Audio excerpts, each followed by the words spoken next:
Hi, I'm studying for a master's degree in behavioral economics now and also obtaining additional certificates. Everything would be normal if not for one thing. Behavioral economics is a field that combines knowledges and skills from three areas: data analysis, cognitive psychology, and economics. And in my case, with a focus on finance, as I came from a financial sector.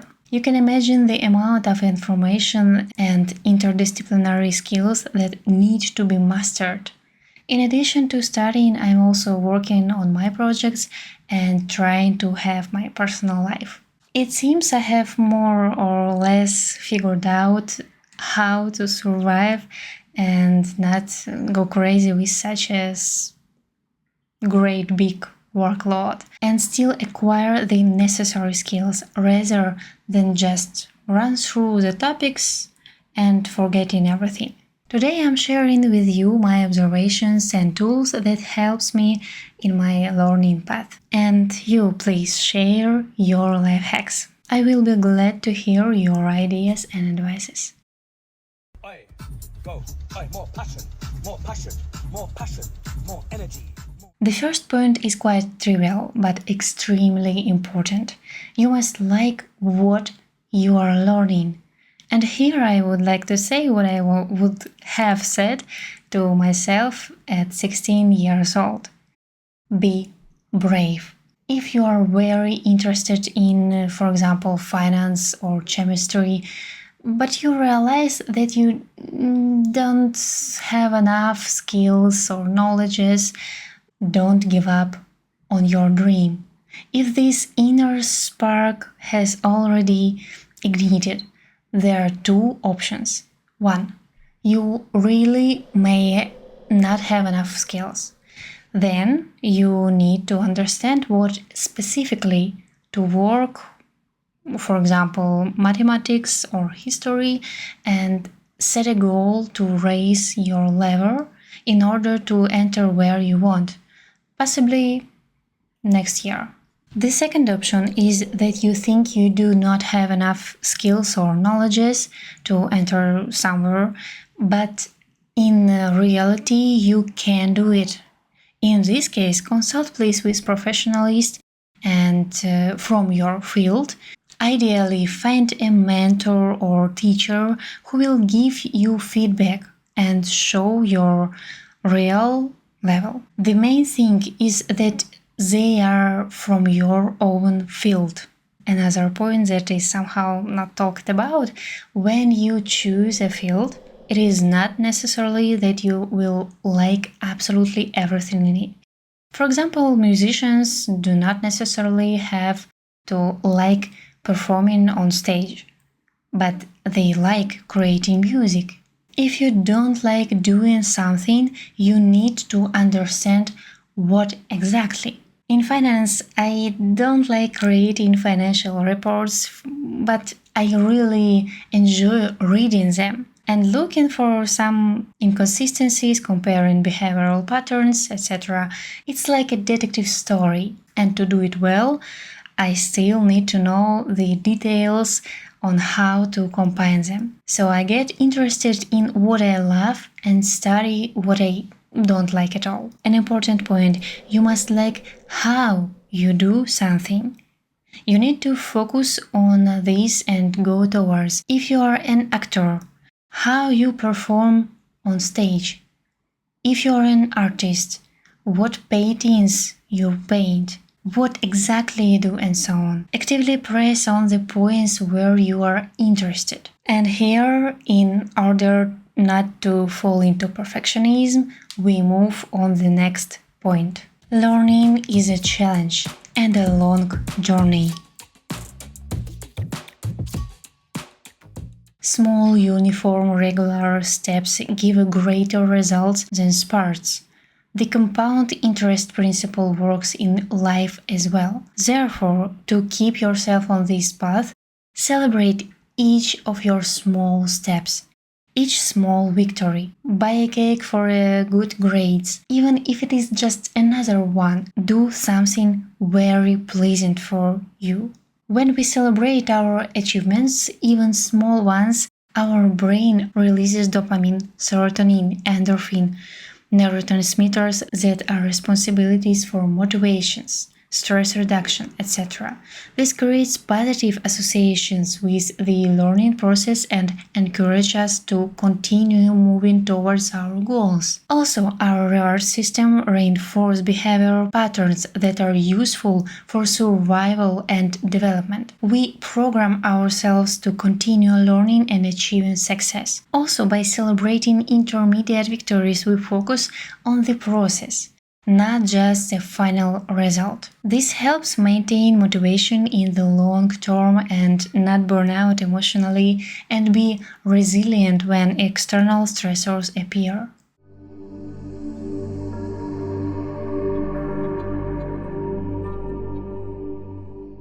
Concentration and the ability to direct your attention is everything. Our brain is created very wisely, and it is our assistant who can help us do even something very large and absolutely not realistic. Seriously, the main thing is not to interfere with it and listen to it. So, in order to have energy to be able to concentrate well, we just remove unnecessary noise. Social networks.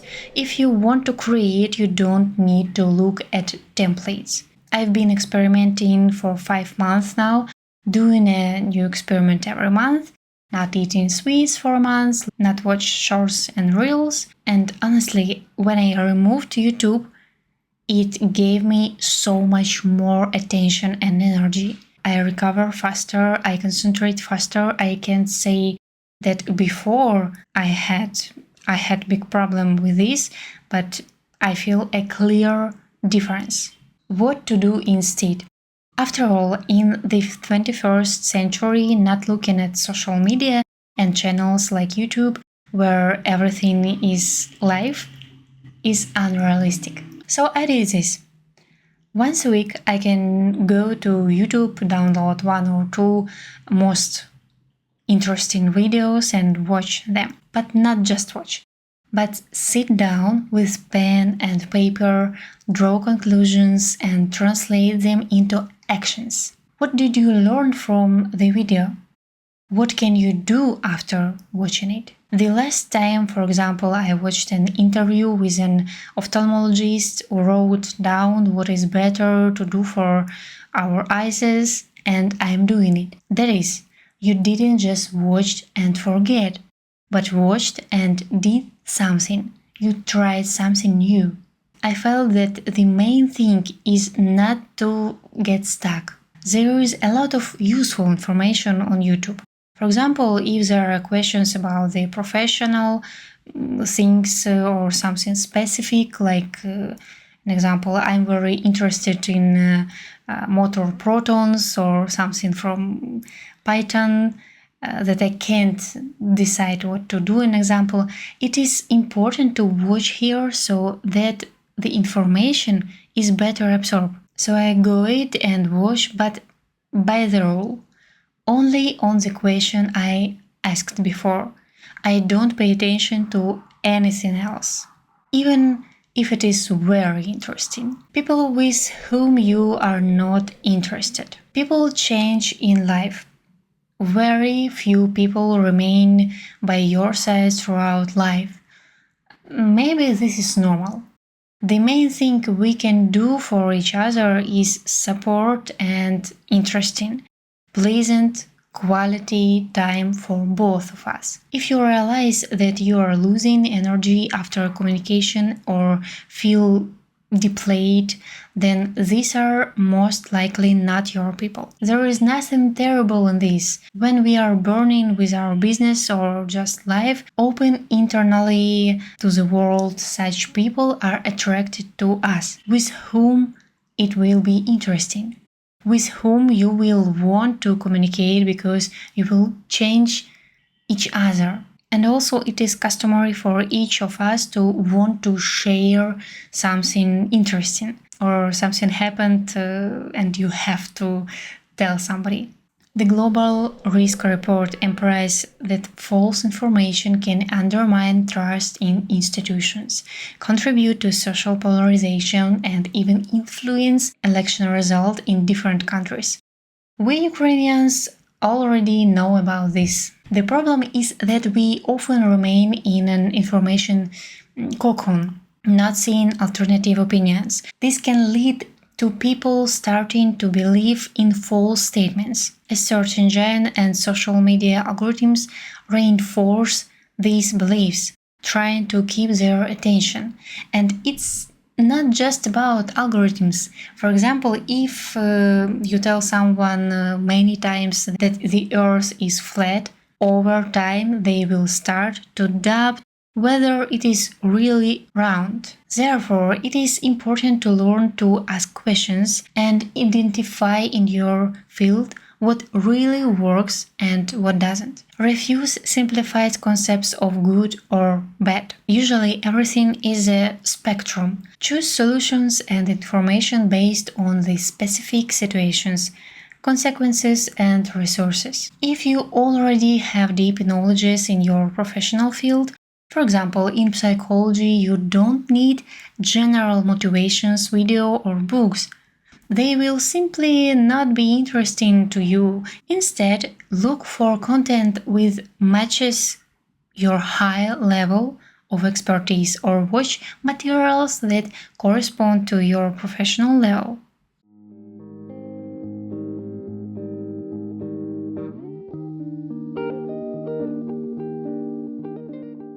When we are stressed or experiencing some situations in life, we seem to serious this situation. Look for a solution that may not exist, so our attention wanders.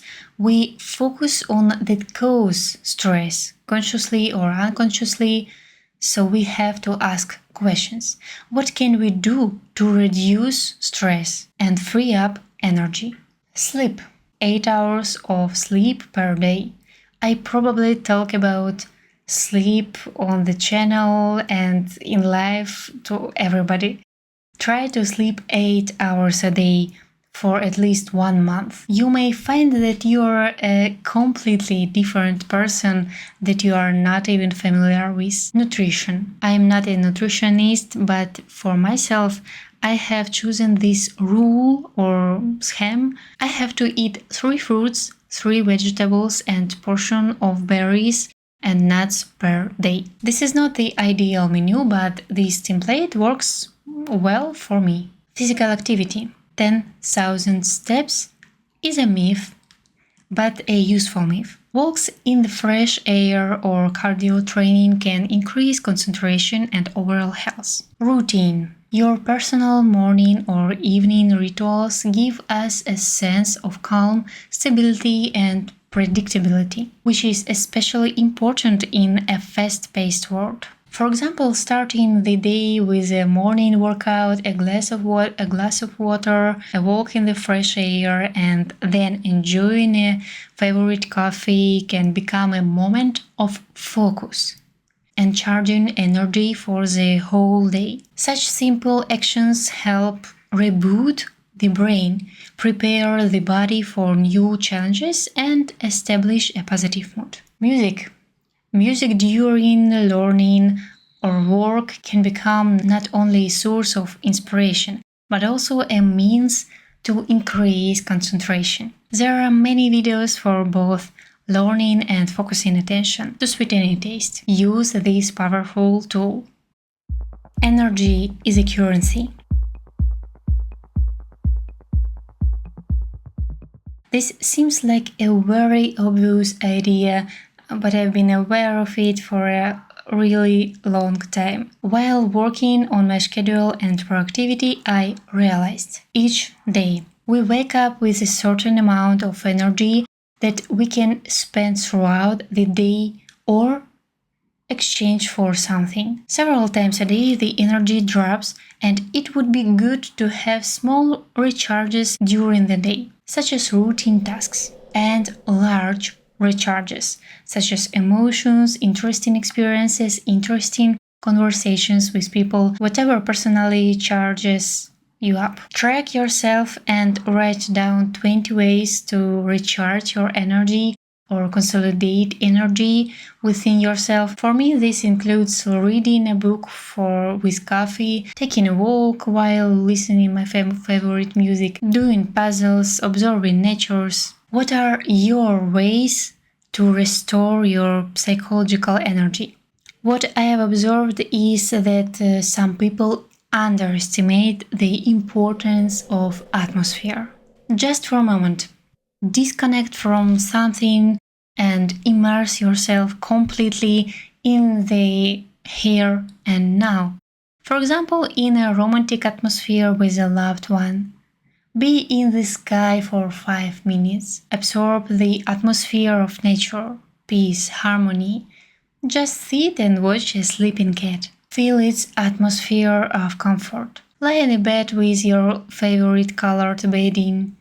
Be a child again next to your mother, even if you're over 50, and feel this atmosphere. These little drops that can last a few minutes can give you a lot of energy because they saturate us, and we need to learn how to create this atmosphere.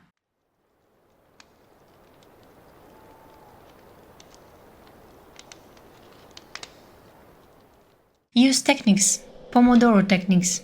This technique involves working for 25 minutes followed by a short break, usually 5 minutes. This cycle is repeated 4 times, after which a longer break is taken, or 50 minutes of work and 10 minutes of rest. Your attention can't concentrate non-stop anyway, so you'll be taking breaks consciously or unconsciously. Feynman technique. The method involves studying material with the goal of later explaining to others in simple language. What interesting things you could tell others about what you've been recently learned. The CQ3R method consists of 5 steps. Survey questions, read, recite, and review. Survey. A quick review of the material to get a general idea of this structure. Question.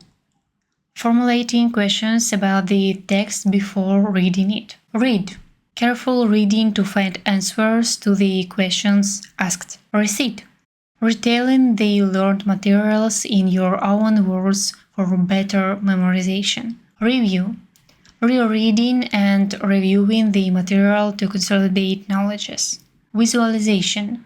Creating mental or physical maps, diagrams that help visualize connections between ideas or concepts facilitate better memorization. While creating such cheat sheets, we structure the information in a similar way in our head. Therefore, it is a useful activity, and for topics that you need to know very well, I highly recommend sitting down and creating mental maps. It's time-consuming but fun and very productive for learning. Use the techniques.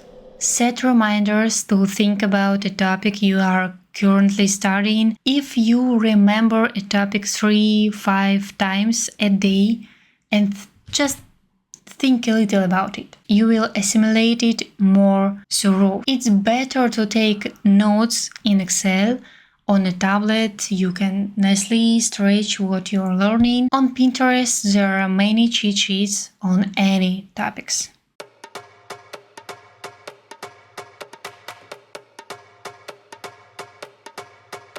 You have to have a goal. For 30, 10, 5, 1 year, a goal is something you will constantly work on. It doesn't happen that you set a goal, describe it, and go act, and everything is done. No, it's normal to set a goal, doubt, take a few steps, get discouraged, search, set it again, adjust, be motivated, and actively act. Then get discouraged, adjust, and then act again. Despite all these fluctuations, the goal gives us stretch. Because when you work on your goal, you will see the main one that will pull you forward with tremendous force. When there is a goal, it doesn't matter what's going on, even a war, from the point of view of internal perception. It will be perceived as less important than a personal goal. Your goal is a diamond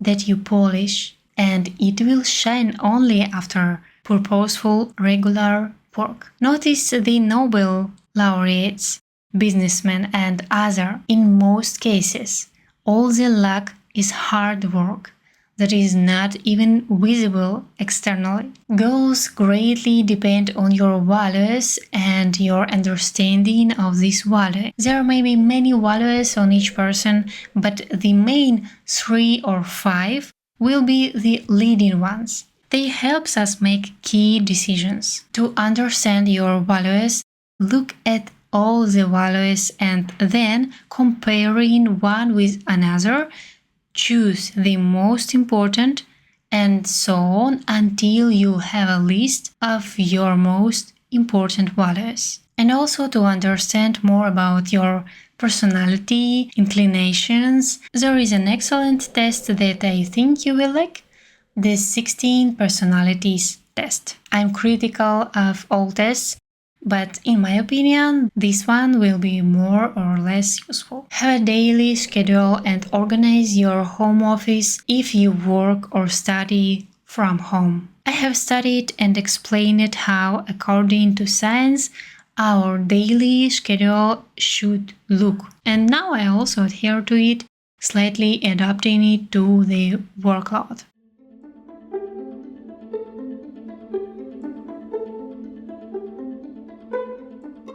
Engage in something other than studying. 80% of time is spent on studies or work, daily routines, and 20% is your hobby.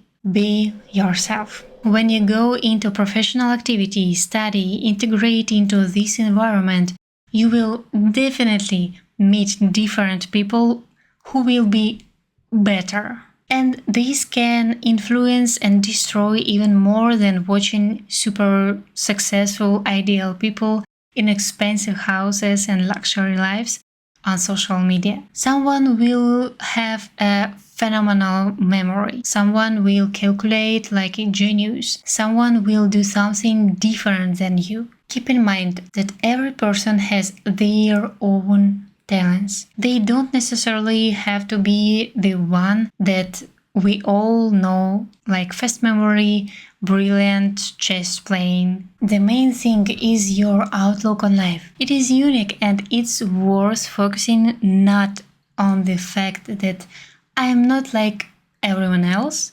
and do not have something, but on the fact that I am not like everyone else and what do I have that what is so specific about my view? What is core? At the same time, you can understand this at 15 years old, 10 years old, or 50 years old, or even 90 years old. I realized what I'm truly interested in at 28 to 89 years old, and after a huge work on myself that is not yet over.